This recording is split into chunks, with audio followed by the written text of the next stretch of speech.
girl sees Millionaire's necklace and says, "My mom had one just like it," and she almost faints. Margaret Wilson was accustomed to the admiring glances she received at the Crystal Salon, the most elegant establishment in Denver. At 62, she carried herself with the proud posture of someone who had built an empire from nothing, and her jewelry always drew attention. It was during a touch-up to her hair color that a child's voice made her freeze completely. "Aunt Samantha, look!" The curly-haired girl pointed directly at Margaret's neck. "That necklace looks just like my mom's." The silence that fell over the salon was broken only by the sound of the dye bowl slipping from the hairdresser's hands and shattering on the floor. Margaret felt the world spin. Her hands trembled as she instinctively touched the blue sapphire necklace adorning her neck. "Emily, stop pointing at people," said Samantha, a woman in her 40s dressed simply, trying to pull the girl away. "Apologize to the lady," but Margaret couldn't take her eyes off the child.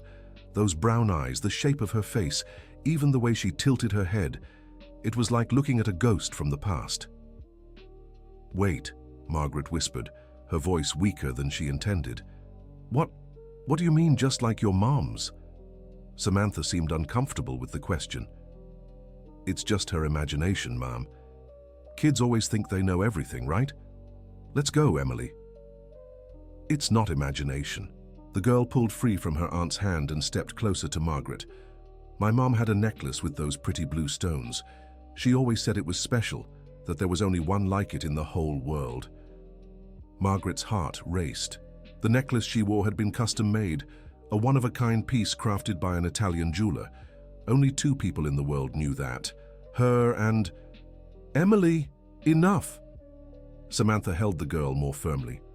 "Sorry for the trouble, ma'am. Come on, sweetheart." "No, please." Margaret rose from her chair, nearly stumbling. "I need to know more about your mother. What was her name?" The entire salon had stopped to watch the scene. Other clients whispered among themselves, clearly intrigued by what was happening. "Did you know my mum?" Emily's eyes lit up with hope.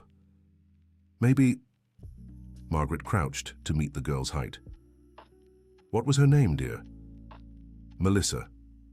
Melissa Wilson." Margaret's legs nearly gave way. Melissa, her daughter. Her Melissa, who had vanished from her life 5 years ago after that terrible fight.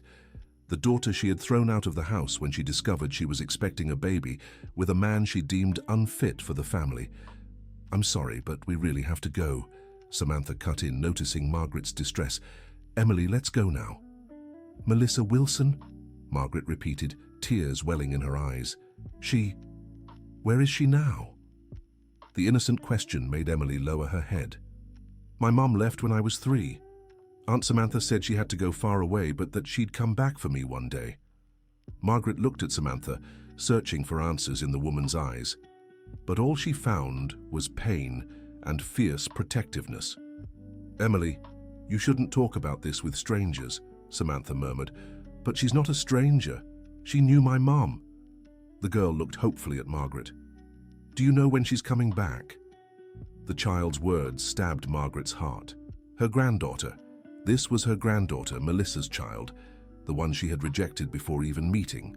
Dear listener, if you're enjoying the story, don't forget to like and especially subscribe to the channel. It helps us a lot as we're just starting out.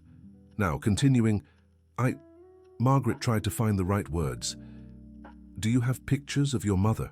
Something you can show me?" "Yes, I do!" Emily began rummaging through a small pink backpack. "My godmother lets me carry a photo of her with me always." Samantha seemed even more tense. "Emily, I think it's better not to..." "Why not, godmother? You always say it's good to talk about mommy." When Emily held out the small, worn photo, Margaret had to grip the salon chair to keep from falling. It was Melissa. Her Melissa, a few years older than when she left home, holding a baby version of Emily in her arms. Around Melissa's neck, clearly visible in the photo, was the same necklace Margaret was wearing. "My God," Margaret whispered, tears now flowing freely. "It's her. It's my daughter." The entire salon fell into absolute silence. Even the hairdryer running in the background was turned off. "What do you mean, your daughter?" Samantha took a step back, instinctively shielding Emily. Are you saying that Melissa is my daughter? Margaret confirmed, her voice breaking. And Emily is my granddaughter. Emily looked confused between the two women. You're my grandma? The girl's simple, direct question made Margaret cry even harder. She had dreamed so much of hearing that word, but not like this, not under these circumstances. That's impossible. Samantha shook her head vigorously. Melissa never mentioned having a wealthy family. She always said she was alone in the world. Because we fought, Margaret admitted, weighed down by shame. I kicked her out when I found out she was pregnant. I was too proud, too harsh. I thought she'd come back, that she'd apologize, but she never came back. Samantha finished, her voice bitter. Because you didn't care about her when she needed you most. The accusation hit Margaret hard. It was true, every word was true. I looked for her, Margaret defended weakly. I hired investigators, placed ads in newspapers. But Melissa worked 3 jobs to support Emily, Samantha countered. She lived in a tiny room behind my house, barely had time to sleep. Did you really think she'd show up in the places you wealthy people frequent? Margaret realized how limited her search had been. She had looked in the obvious places, in the social circles they used to move in, but she never imagined Melissa might be struggling to survive in a completely different reality. Where is she now? Margaret asked Samantha directly. Please, I need to talk to her. I need to apologize. Samantha and Emily exchanged a loaded glance. The girl seemed to want to say something, but the godmother shook her head almost imperceptibly. Mommy went on a very long trip, Emily said, clearly repeating an explanation she'd heard many times. But she promised she'd come back. Samantha. Margaret turned to the woman who had raised her granddaughter. Please tell me the truth. Where is Melissa? The truth. Samantha laughed bitterly. The truth is that while you were living here in your world of luxury, your daughter died in a public hospital, alone, at 24. The truth is, she spent the last 2 years of her life sick, working until she couldn't anymore because she had no one to help. And the truth is, I promised her I'd take care of Emily until you someday showed up. Margaret's world collapsed. The noise of the salon seemed distant, as if she were hearing everything from inside a tunnel. Melissa was... her daughter had... No. Margaret shook her head, refusing to accept. No, that can't be true. Godmother. Emily looked frightened by the women's reactions. You said Mommy went on a trip. Samantha crouched down and hugged the girl. She did, sweetheart. She went on a very special trip. Margaret observed the scene, finally realizing the magnitude of what she had lost. Not just her daughter, but all those years with her granddaughter. Years that Samantha had devoted entirely to the child, likely sacrificing her own life in the process. I'm so sorry, Margaret murmured. I'm sorry for everything. Your feelings won't bring Melissa back, Samantha replied, but her voice had lost its earlier harshness. And they won't erase the years she suffered thinking her own mother hated her. She thought I hated her. What else was she supposed to think? You kicked her out of the house when she was pregnant, Margaret, a 19-year-old girl alone in the world. I was too proud to admit I was wrong, Margaret confessed. I thought she'd come back on her own, that she'd reach out when she needed help.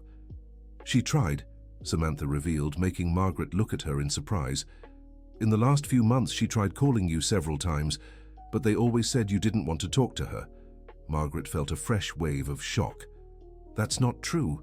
I never got a single call from her. Your secretary always answered, said you'd given orders not to forward any calls from Melissa Wilson. I never gave that order, Margaret exclaimed. I was waiting for her to call, praying every day that she'd reach out. Samantha studied Margaret's face, searching for signs of deceit. She called from the hospital in her final days, Samantha continued, her voice softer. She said she wanted to see you, that she wanted you to meet Emily before what? Before she passed. Margaret understood the euphemism. Melissa had tried to reconcile with her before she died, and she hadn't even known because of a misunderstanding with her secretary.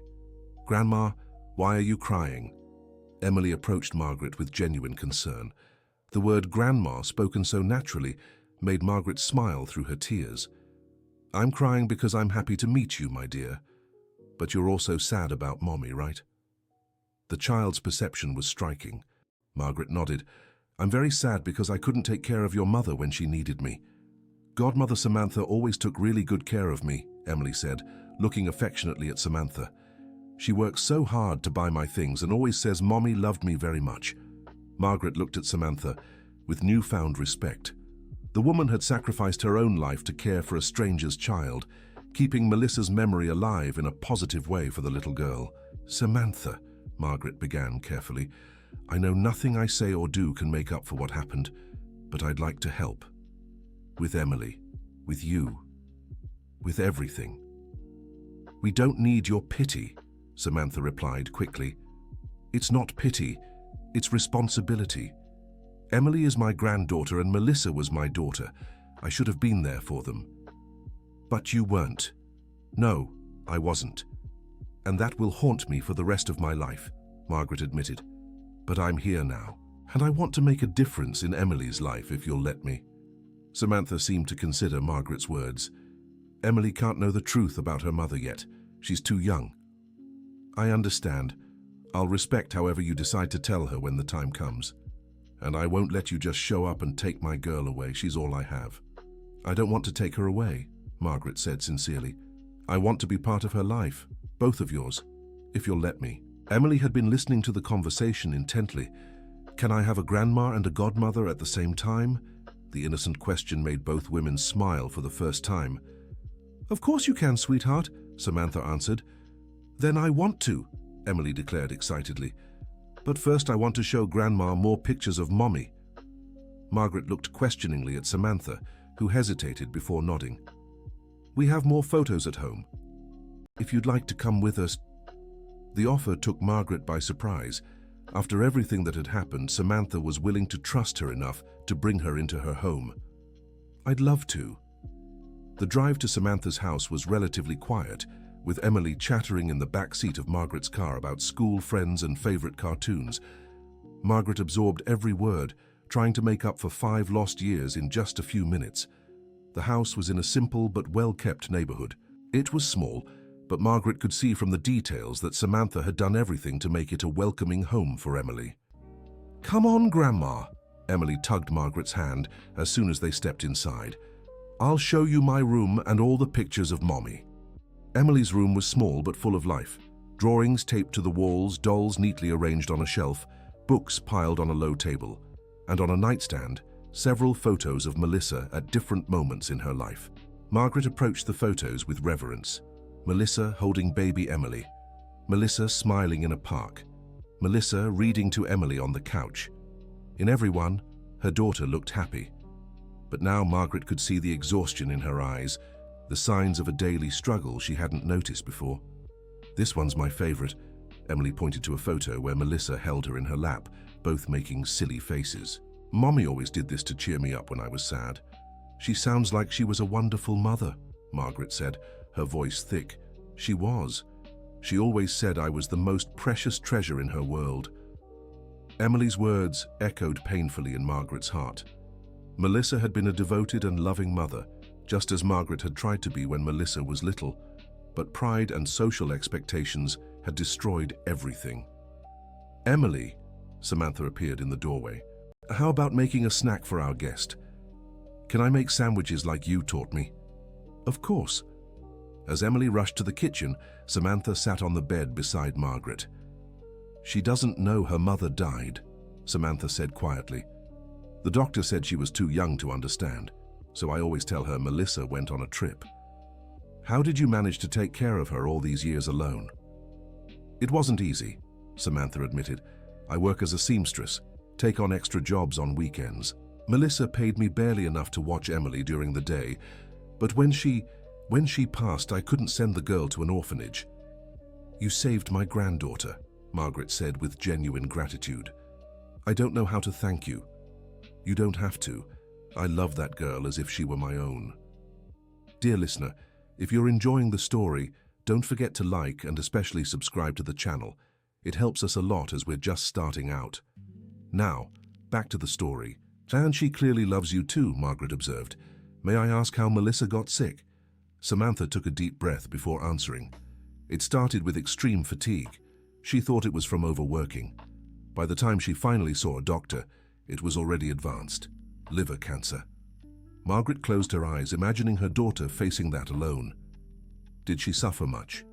In the last few months, yes, but she was strong, fought till the end, always thinking of Emily. And the medical bills. She used her basic work insurance, but a lot wasn't covered. I helped where I could, but... Margaret understood. Samantha had gone into debt to help with Melissa's treatment. Do you still have debts from that?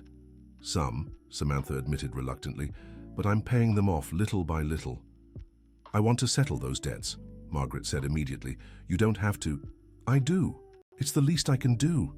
Emily rushed back to the room with an improvised tray. Look, I made cheese sandwiches and orange juice. It's delicious, Margaret praised after taking a bite. Who taught you how to make this? Aunt Samantha. She teaches me everything. Margaret observed the dynamic between the two. It was clear they had developed a very special relationship over the years. Emily, Margaret began carefully, how would you feel if Grandma started visiting you more often? The little girl's eyes lit up. Can I show you my drawings? And my books? And will you come watch my school performance? I'd love to do all that with you. And can Grandma come to my birthday too? It's in 2 months. Margaret glanced at Samantha, who nodded slightly. Of course I can. When exactly is it? March 15th. I'll be 9. Margaret quickly did the math. 9 years old. Melissa had gotten pregnant at 19, and Emily was born when Melissa was 20. Her daughter had been a mother so young, and she'd missed 5 precious years of her granddaughter's life. I'll mark it in my calendar right now, Margaret promised, pulling her phone from her pocket. What a pretty phone, Emily remarked. Mommy had one like it, but older. Want to see how it works? As Margaret showed Emily some phone features, Samantha watched everything intently. Margaret could feel she was being evaluated, tested to see if her intentions were truly sincere. Grandma, Emily said after a while, can I ask you something? Of course, sweetheart. Why didn't you and Mommy see each other for so long? The direct question caught Margaret off guard. She looked to Samantha for guidance on how to respond. Sometimes adults fight over silly things, Margaret answered carefully. And then they're too proud to apologize. Like when I fight with Lily at school. Exactly like that. But you would have made up if Mommy hadn't gone away, right? The innocent question pierced Margaret's heart. I hope so, my love. When she comes back, will you be friends again? Margaret felt tears welling up but kept her composure. When your mother comes back, everything will be fine, she promised, technically not lying since she meant a reunion in the afterlife. Emily seemed satisfied and went back to playing with Margaret's phone. She always asks when her mother is coming back, Samantha murmured to Margaret. I never know what to say. You're doing the best you can. It's an impossible situation. Sometimes I wonder if I should just tell her the truth. I think you'll know when the time is right, Margaret said. You know her better than anyone. They spent the rest of the afternoon looking at photos and listening to Emily's stories about school and friends. Margaret absorbed every detail, trying to make up for lost time. As it grew dark, Margaret realized she should leave. I need to get back home, she announced reluctantly. Will you come back tomorrow? Emily asked hopefully. If Aunt Samantha says it's okay, I'd love to. You can come whenever you want, Samantha said, surprising Margaret, as long as you don't try to change our routine too much. I promise I won't interfere. I just want to be part of your lives. At the door, Emily hugged Margaret tightly. I really liked having a grandma. And I really liked having a granddaughter. On her way home, Margaret couldn't stop thinking about everything she'd learned. Melissa had struggled alone, had suffered, had died too young, and all because she'd been too proud and stubborn. Arriving home, Margaret went straight to her office and called her secretary. Barbara, I need to clarify something. In the last 5 years, did you ever get a call from someone named Melissa Wilson? There was a pause on the other end. Mrs. Wilson, you had said you didn't want to speak with that person. I never said that. When did she call? Several times, especially over the last 2 years. She always said it was urgent, that she needed to talk about a child. Margaret felt a wave of fury and pain at the same time. Barbara, I never told you not to put her calls through. I was waiting for her to call. I'm sorry, Mrs. Wilson. I thought Since you always seemed so upset whenever you talked about her, I figured it would be better. You had no right to make that decision for me, Margaret shouted, losing control. My daughter tried to reach me and you stopped her. Your daughter? I didn't know that, Margaret hung up without hearing the rest. The secretary had acted thinking she was protecting Margaret from more pain, but she had ended up causing an irreversible tragedy. That night, Margaret couldn't sleep. She stayed up looking at old photos of Melissa as a child, remembering all the happy moments they had shared before everything went wrong. Melissa had been a dreamy little girl who loved to draw and make up stories. She wanted to be a teacher when she grew up, always saying she would teach children how to read and write. Margaret had supported all those dreams until Melissa fell in love with Robert, a young man from a modest family who worked as a mechanic. Margaret's disappointment had been immense. She had dreamed of a different future for her daughter, a marriage to someone of the same social standing, a life of luxury and stability. When Melissa got pregnant at 19, Margaret saw all those plans crumble. The fight had been terrible. Margaret said things she immediately regretted, but pride kept her from taking them back. She waited for Melissa to come and apologize, to admit her mistake and return home. But Melissa never came back. Now Margaret knew why. Her daughter had been just as proud, choosing to struggle alone rather than face the humiliation of coming back. And Robert had disappeared from Melissa's life as soon as he learned about the pregnancy, leaving her completely alone. The next morning, Margaret returned to Samantha's house loaded with gifts for Emily: books, dolls, art supplies. Samantha greeted her with a warmer smile than the day before. "You didn't have to bring all this," Samantha said, but Margaret could see she was touched by the gesture. "I need to make up for 5 years of missed birthdays and Christmases." Emily was overjoyed with the gifts, especially a professional drawing set. "Can I draw you, Grandma?" "It would be an honor." As Emily drew, Margaret and Samantha talked more about Melissa. "She always spoke of you," Samantha revealed, "especially when she was sick. She said she wanted you two to reconcile before she passed.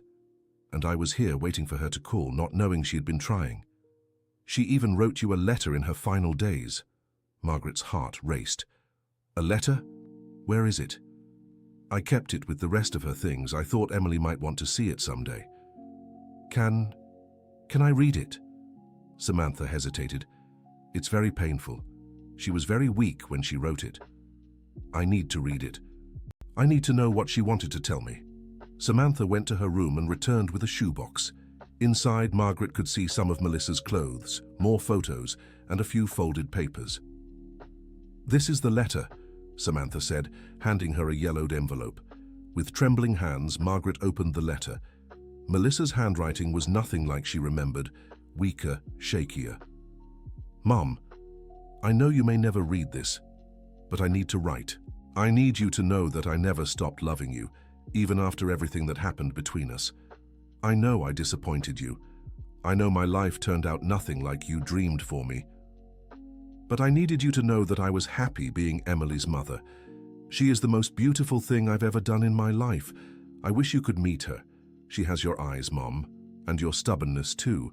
She's smart and funny and has a huge heart. You'd be proud of her. I know I'll be leaving soon. The doctors don't say it, but I know. And the only thing that gives me peace is knowing that Samantha will take good care of Emily. But I wish so much that you could be part of her life too. If you ever read this, please don't hold on to the bitterness from our fight. I forgave you a long time ago, and I hope you can forgive me too. I love you, Mom. I always have. Your daughter, Melissa. P.S. The necklace you gave me when I turned 15 is in a little box under my bed. I want Emily to have it when she grows up. It's the only thing I have to leave her besides my love." Margaret finished reading with tears streaming down her face. Her daughter had died loving her, forgiving her, longing to reconcile. "The necklace," Margaret whispered. "It's here," Samantha said, holding out a small box. "Just like yours." Margaret opened the box, and there lay the necklace she had given Melissa on her 15th birthday. The gift that marked the beginning of the distance between them, because Margaret had started pressuring Melissa about her life choices soon after. "Done," Emily announced, holding up her drawing. "This is you, Grandma." Margaret looked at the drawing. She was standing beside a smaller figure with curly hair, Emily, and a translucent figure with a blue necklace around her neck. "Who's that other person?" Margaret asked, though she already knew the answer. "It's Mommy. She's always with us even when we can't see her." The simplicity and truth of Emily's words struck Margaret deeply. Her granddaughter had found a way to keep Melissa present in her life, even without fully understanding what had happened. "It's a beautiful drawing," Margaret said sincerely. "Can you make one for me to take home?" "I'd love to." As Emily began another portrait, Margaret had an idea. "Samantha, can I make a proposal?" "What kind of proposal?" "I want to help with everything. Emily's school, the leftover medical bills, home improvements, everything." "Margaret, let me finish." Margaret raised her hand. "I'm not trying to buy you or interfere with how you raise Emily. I'm trying to be the grandmother I should have been from the start. And in return, nothing. I don't want anything except the chance to know my granddaughter and make up for at least a little of what I failed to do for my daughter." Samantha thought for a moment. "There's one condition," she said finally. "What?" "You can't just show up and change everything overnight. Emily needs stability. She's already lost her mother. She can't lose her routine too." "I completely agree."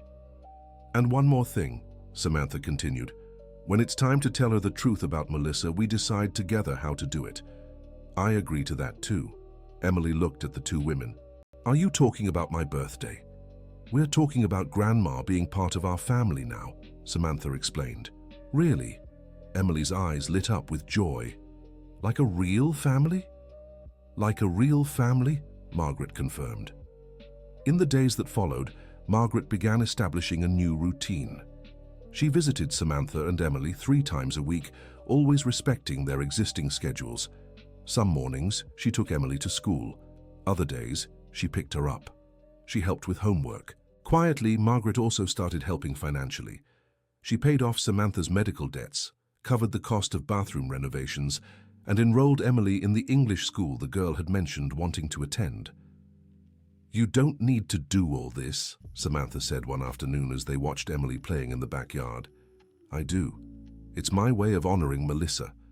She'd be happy to know you two met. Do you think she'd forgive me? For my pride, my stubbornness, for not being there when she needed me?" "She already forgave you, Margaret. The letter makes that clear." Margaret nodded, but the weight of guilt still lingered. It was on a Thursday morning that something shifted between them. Margaret had arrived to pick up Emily from school when the principal called her aside. "You're Emily Smith's grandmother, right?" "Yes, I am. I should let you know she's struggling a bit with math. Nothing serious, but it would help if someone could give her extra support at home." "Of course, I can help." "Samantha mentioned you have a background in accounting?" Margaret nodded. She had studied accounting before taking over the family business. "Would you be able to take a closer role in Emily's schooling? The teachers believe she has great potential, but needs more individualized attention." "It would be my pleasure." When Margaret told Samantha about the conversation, she expected some resistance. After all, she was becoming more involved in Emily's education. "Actually, I'd been thinking of hiring a tutor for her," Samantha admitted, "but I can't afford it right now. I can teach her. I have the time and experience with numbers." "You'd do that?" "Samantha, I'd do anything for Emily. And for you too." From that day on, Margaret began helping Emily with her math homework twice a week. It became a special time for them, where they could talk about school, friends, and future dreams. During one of these study sessions, Emily asked a question that caught Margaret off guard. "Grandma, why do you live alone in such a big house?" "How do you know my house is big?" "Godmother Samantha showed me on the computer. She said you're really rich." Margaret glanced out the window where Samantha was hanging laundry on the clothesline. "It's true. My house is big, and I live alone. Aren't you scared?" "Sometimes I feel a little sad, but not scared." "Why sad?" Emily's direct question made Margaret reflect on her own life. After Melissa left home, she had thrown herself into work, isolating herself socially and emotionally. "I'm sad because I don't have family close by. Until I met you, of course. But now you have us." "Now I have you," Margaret confirmed, smiling. "Can I see your house one day?" Margaret looked at Samantha, who had just walked into the room. If your godmother says yes, you can come spend a weekend with me. Can I, godmother, please? Samantha hesitated only a moment before nodding. You can, but you have to behave. I will, I promise. The following Saturday, Margaret picked up Emily to spend the day at her house. The mansion was in an upscale Denver neighborhood, with sprawling gardens and a pool that made Emily's eyes light up. Wow, it's like a hotel. Want to swim in the pool? Can I? But I didn't bring a swimsuit. We bought one on the way. Today, you can just dip your feet in. As Emily explored the house and garden, Margaret watched with fresh eyes. She realized how unnecessary all this space was for one person, how cold and impersonal it had become over the years. Grandma, Emily called out, running up to her. There's a locked room at the end of the hallway. Why? Margaret's stomach tightened. It was Melissa's room, kept exactly as it was the day her daughter left home. It's a room that holds sad memories for me, Margaret explained carefully. Can I see it? Maybe another day. But as the day went on, Margaret realized it might be time to face that room with her granddaughter by her side. Emily, she called out late in the afternoon, would you like to see your mother's room? Mommy's room, she lived here. Yes, she did when she was younger than you. With trembling hands, Margaret opened the door to the room that had remained closed for 5 years. Everything was exactly as Melissa had left it. The unmade bed from her last night there, clothes tossed over the chair, open books on the study desk.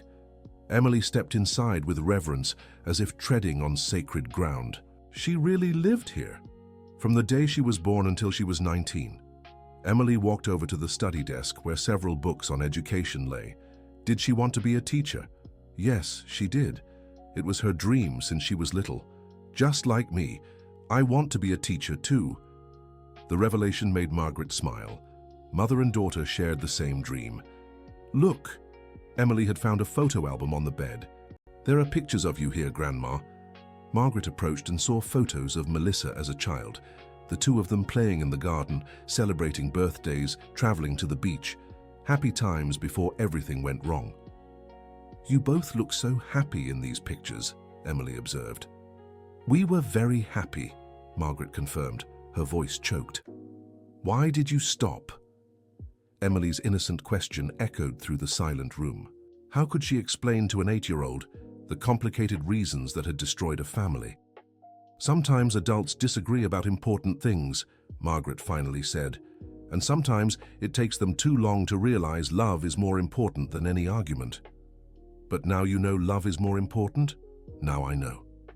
Emily spent the rest of the afternoon exploring Melissa's room, fascinated by the details she discovered about the mother she never knew. Margaret showed her old essays Melissa had written, drawings from her childhood, awards she'd won in school. She was really smart, Emily remarked proudly. Yes, she was. Just like you. When Samantha came to pick up Emily at the end of the day, Margaret invited her to see the room too. Are you sure? Samantha asked. I know it's hard for you. I think it's time to stop running from the memories. Samantha stepped inside and stood silently for a few minutes, taking it all in. It's strange seeing where she grew up, she finally said. So different from where she ended up living. I know, and I'm ashamed of that every day. At least now Emily can learn this part of her mother's story.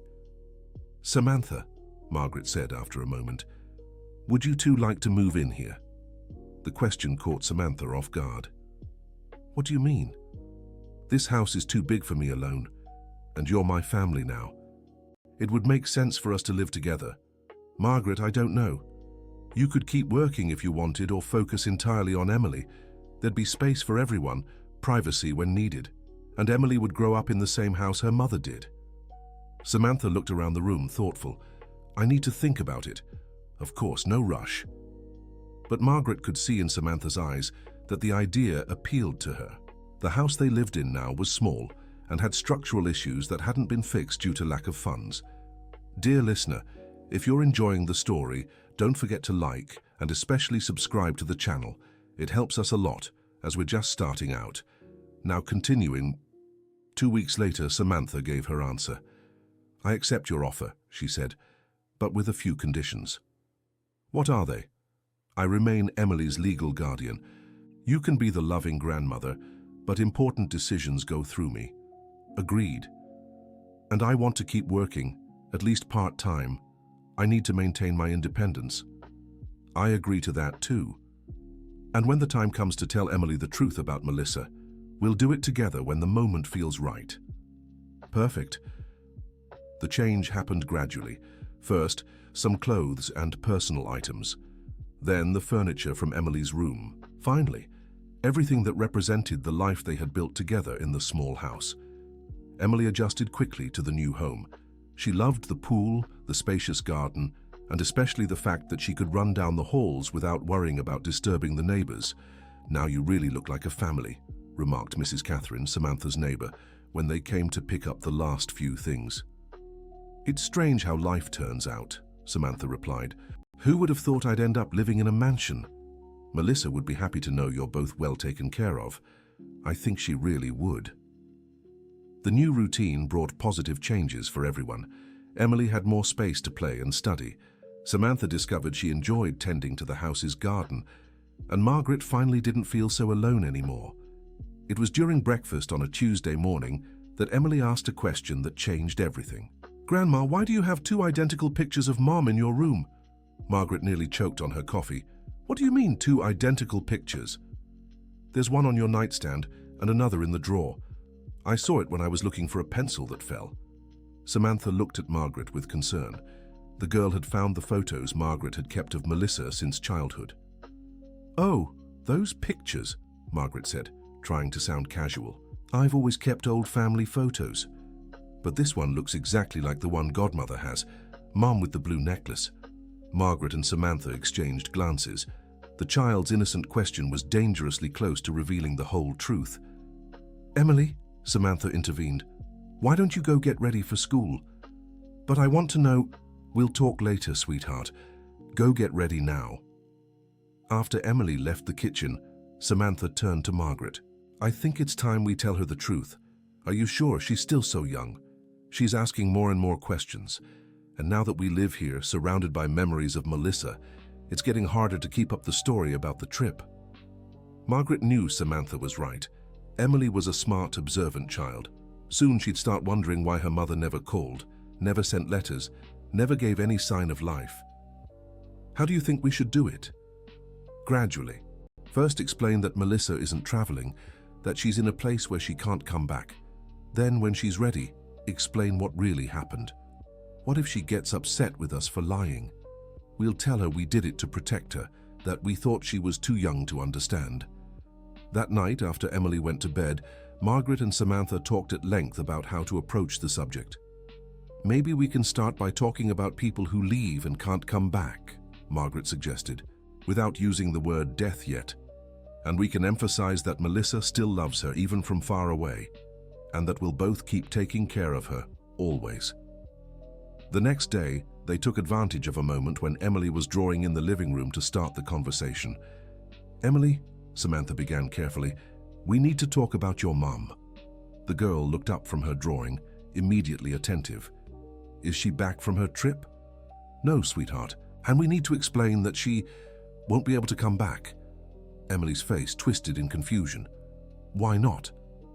"Because she went to a very special place, where people stay when they've finished their mission here on Earth," Margaret said gently. "What place is that?" "It's a place where she's at peace, where she doesn't feel pain anymore, where she can watch over you in a different way." Emily looked between the two women, slowly processing the information. "Is she never coming home again?" "Never. Not to the home as you know it," Samantha confirmed gently. "But she's still close to you in other ways." "What do you mean?" "Do you remember when you drew that transparent figure with me and Grandma?" Margaret asked. "You said it was your mommy, that she was always with us even when we couldn't see her." Emily nodded slowly. "That's how she is now. Always near you, always loving you, but in a way you can't see or touch." "Like Grandpa, who I never met?"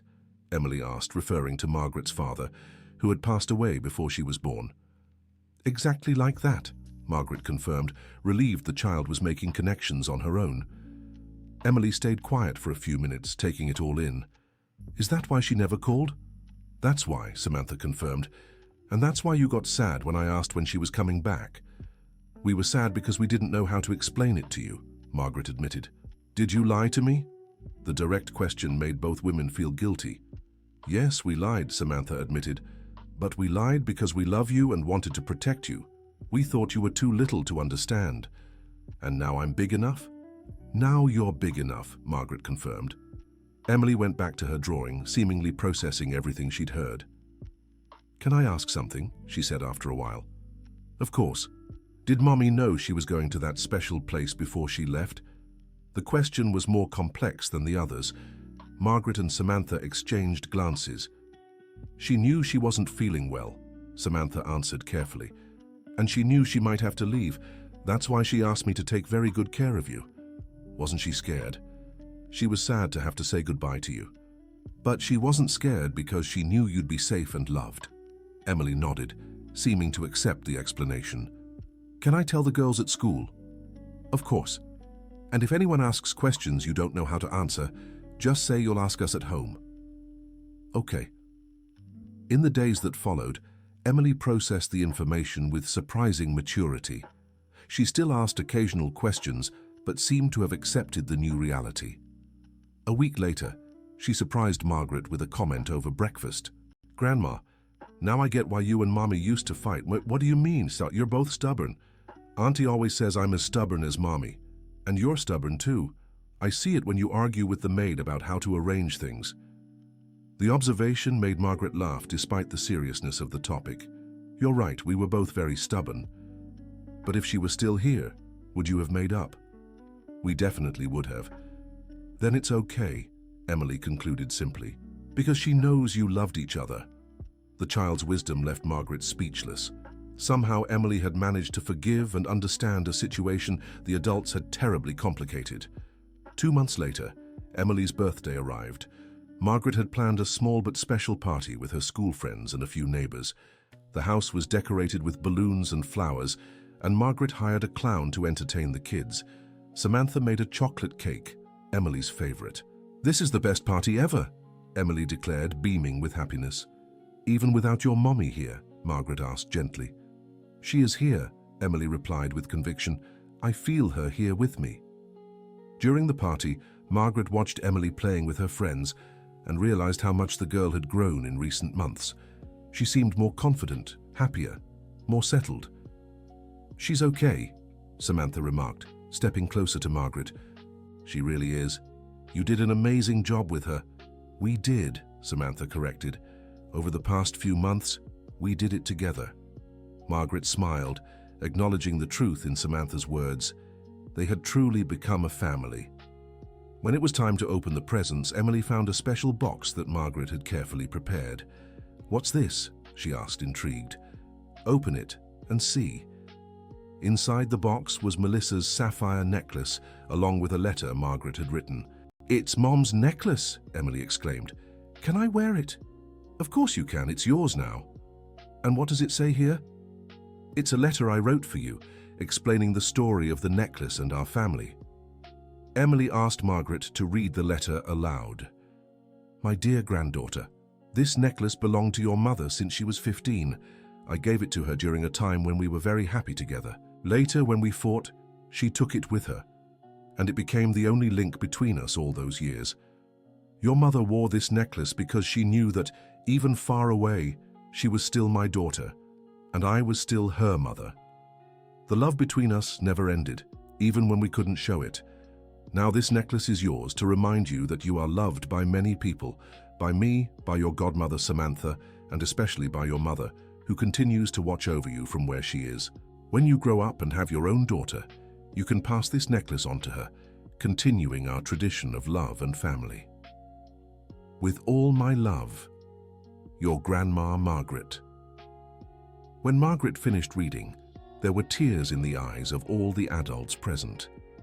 Can I wear the necklace now? Emily asked. Of course. As Margaret fastened the necklace around her granddaughter's neck, she felt as if she were finally closing a circle. Melissa was present in that moment. Through her daughter, through the love she had left behind. The party continued until late afternoon. When the last guests had left, Emily, Margaret, and Samantha sat in the garden to relax. "It was the best birthday of my life," Emily repeated, playing with the necklace around her neck. "And there will be many more even better ones," Margaret promised. "Grandma, can I ask for something?" "Of course, sweetheart. I want us to tell stories about Mom every year on my birthday, so I never forget her." "That's a beautiful idea," Samantha agreed. "And I also want us to visit where she is," Emily added. Margaret and Samantha exchanged glances. They hadn't yet taken Emily to visit Melissa's grave. "Are you sure you want to do that?" Margaret asked. "Yes, I want to bring her flowers and tell her about my party." The following Sunday, the three of them went to the cemetery together. Margaret had bought a bouquet of white roses, Melissa's favorite flowers. Emily behaved solemnly throughout the visit, as if she understood the importance of the moment. "Hi, Mom," she said simply, placing the flowers on the grave. "I came to tell you about my birthday party. It was really fun. Grandma Margaret made everything so pretty, and Godmother Samantha made that chocolate cake you always made for me." Margaret and Samantha watched silently as Emily spoke naturally to her mother. "I'm wearing your necklace now. Grandma said it's mine. It's really pretty, right? And I'm not sad anymore because I know you're okay where you are." Emily's simplicity and acceptance deeply moved the two women. "Mom, Grandma and Godmother are taking really good care of me. You don't have to worry. And when I grow up, I'll be a teacher like you wanted to be. I promise I'll teach the kids with lots of love." As they left the cemetery, Emily seemed lighter, as if she had finally found peace with the situation. "How do you feel?" Margaret asked in the car. "Good, it's nice to know where she is. Now I can visit whenever I want." In the following months, they established a new routine of monthly visits to the cemetery. Emily always brought new drawings, talked about school, her friends, and her plans for the future. Margaret watched these visits with growing admiration for her granddaughter's emotional maturity. The girl had found a healthy way to maintain a connection with her mother without clinging to the past. 1 year after their first visit to the salon, Margaret, Samantha, and Emily were gathered in their dining room, celebrating their first year together as a family. "Did you know it's exactly 1 year today since we met?" Margaret remarked. "Really?" Emily seemed surprised. "It feels like much longer." "Why do you say that?" "Because now I can't imagine what life was like without you, Grandma." Emily's simple words touched Margaret deeply. The girl had become the center of her life, the reason she woke up every day with excitement. "I can't imagine life without you two either," Margaret replied sincerely. "And I can't imagine having raised Emily alone all this time," Samantha added. "Having you with us has made everything easier and happier." "So we're really a real family?" Emily asked. "We're a real family," Margaret confirmed. "A family that found each other through love and will stay together forever." That night, after Emily went to sleep, Margaret and Samantha talked about how much their lives had changed. "Sometimes I think Melissa planned all this," Samantha commented. "What do you mean?" "The necklace, the salon, the fact that Emily saw you that exact day. It's like she wanted us to meet." Margaret reflected on Samantha's words. There were indeed many coincidences that had led to their meeting. "Maybe you're right. Maybe Melissa found a way to bring us together. Either way, I'm grateful we met. Emily needs you, and you need Emily. And I need you too, Samantha. You're the mother Emily chose, and I respect that completely. And you're the grandmother she always dreamed of having." 5 years had passed since that first meeting at the salon. Emily, now 13, had grown into a confident and determined teenager. She maintained excellent grades in school and openly spoke about her dream of becoming a teacher. Margaret had sold her businesses and devoted herself entirely to her family. She funded a social project providing scholarships for underprivileged children in Melissa's memory. Samantha had returned to school and completed a landscaping course. She tended to the gardens at Margaret's house and also offered her services to other families in the area. "Grandma," Emily said one Sunday afternoon as they studied together, "can I ask you a serious question?" "Of course, sweetheart. Do you regret fighting with Mom?" The question didn't catch Margaret off guard. Over the years, Emily had matured greatly and often reflected deeply about family. "I deeply regret it," Margaret answered honestly. "But I've learned I can't change the past. I can only do better in the present." "And do you think she forgave you?" "I'm sure she did. The letter she wrote makes that very clear. Sometimes I'm sad I couldn't get to know her better, Emily admitted. I know, my love. I'm sad too that I never got the chance to reconcile with her in person. But at least we have each other now, right? Yes, we have each other now. And that's a gift your mother gave us. Emily smiled and went back to her studies. Margaret watched her granddaughter with growing pride.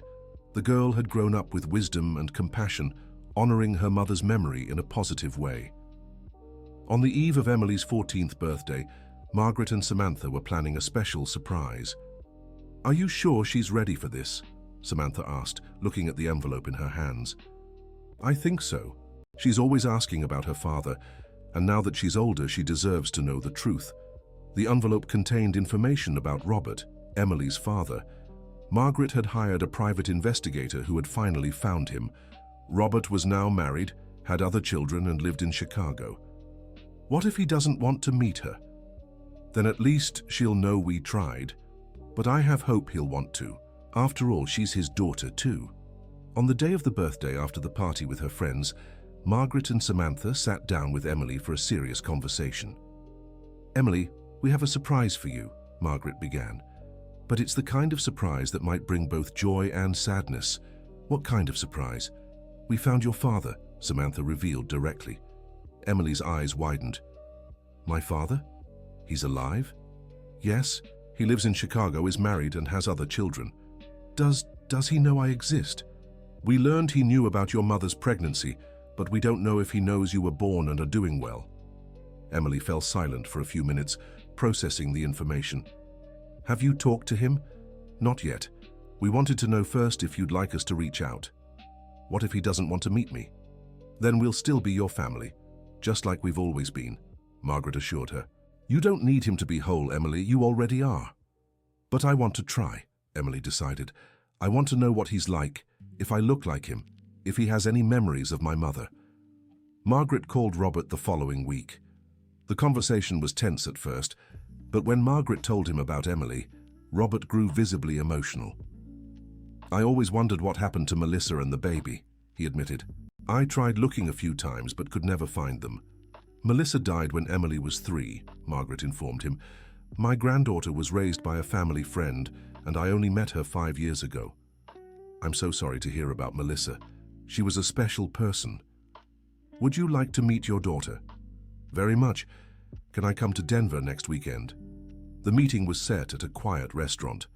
Emily was visibly nervous but determined. What if he doesn't like me? She asked in the car on the way there. Impossible not to like you, Samantha replied. You're an amazing girl. What if we don't click? Then you'll meet, exchange some information, and each of you will go on with your lives, Margaret said pragmatically. No pressure, no unrealistic expectations. Robert was waiting at the restaurant when they arrived. He was a man in his early 40s, with the same brown eyes as Emily and the same shy smile. Emily? He stood as they approached. Hi, Dad, Emily responded timidly. The first meeting was a little tense, but as they talked, everyone relaxed. Robert shared about his life, how he regretted not searching for Melissa, and how he had thought about Emily all these years. I was too young and too cowardly, he admitted. When I found out Melissa was pregnant, I panicked. I thought I wasn't ready to be a father. And now you are? Emily asked directly.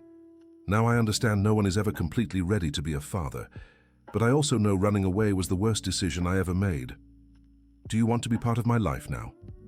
If you'll let me, I'd love to. In the months that followed, Robert began visiting Emily regularly. She also met his wife and half-siblings who welcomed her warmly. How does it feel having your father back? Margaret asked one evening after one of Robert's visits. It's strange, Emily admitted. Good, but strange. I spent so much time imagining what he'd be like, and now he's here. Are you happy? I am, but not in the way I thought I would be. He's nice and I like him, but the two of you are still my real family. Margaret smiled, relieved to know that Robert's arrival hadn't changed the bond between them. We'll always be your real family, no matter how many people come into your life. 2 years later, Emily was about to graduate from high school. She had been accepted into college to study education, fulfilling the dream she shared with her mother. I'm so proud of you, Margaret said at the graduation, watching Emily receive her diploma as the class speaker. "I'm proud of myself too," Emily replied with a smile. "And I know Mom would be too." She definitely would. In her graduation speech, Emily spoke about family, about loss and reunions, about how love can overcome any obstacle. "Family isn't always the one we're born into," she told the audience. "Sometimes family is the one we choose, or the one that chooses us. I was lucky to have a mother who loved me unconditionally, a godmother who raised me with dedication, a grandmother who found me at the right time, and a father who came back into my life when I was ready to welcome him. I've learned that love doesn't expire, distance doesn't weaken it, and time doesn't erase it. My mother's love stays with me every day, guiding my decisions and giving me strength to move forward. Today, I'm not just graduating from high school, but also from the school of life. And the most important lesson I've learned is that family is love, and love is family no matter what form it takes." When Emily finished her speech, there wasn't a dry eye in the crowd. Margaret, Samantha, and Robert stood applauding, proud of the strong, wise young woman Emily had become. After the ceremony, the whole family gathered at home to celebrate. It was a scene Margaret had never imagined possible. Her, Samantha, Emily, Robert, and his family all together, sharing a special moment. "I think Melissa would be happy to see all of us together," Samantha remarked, watching the lively room.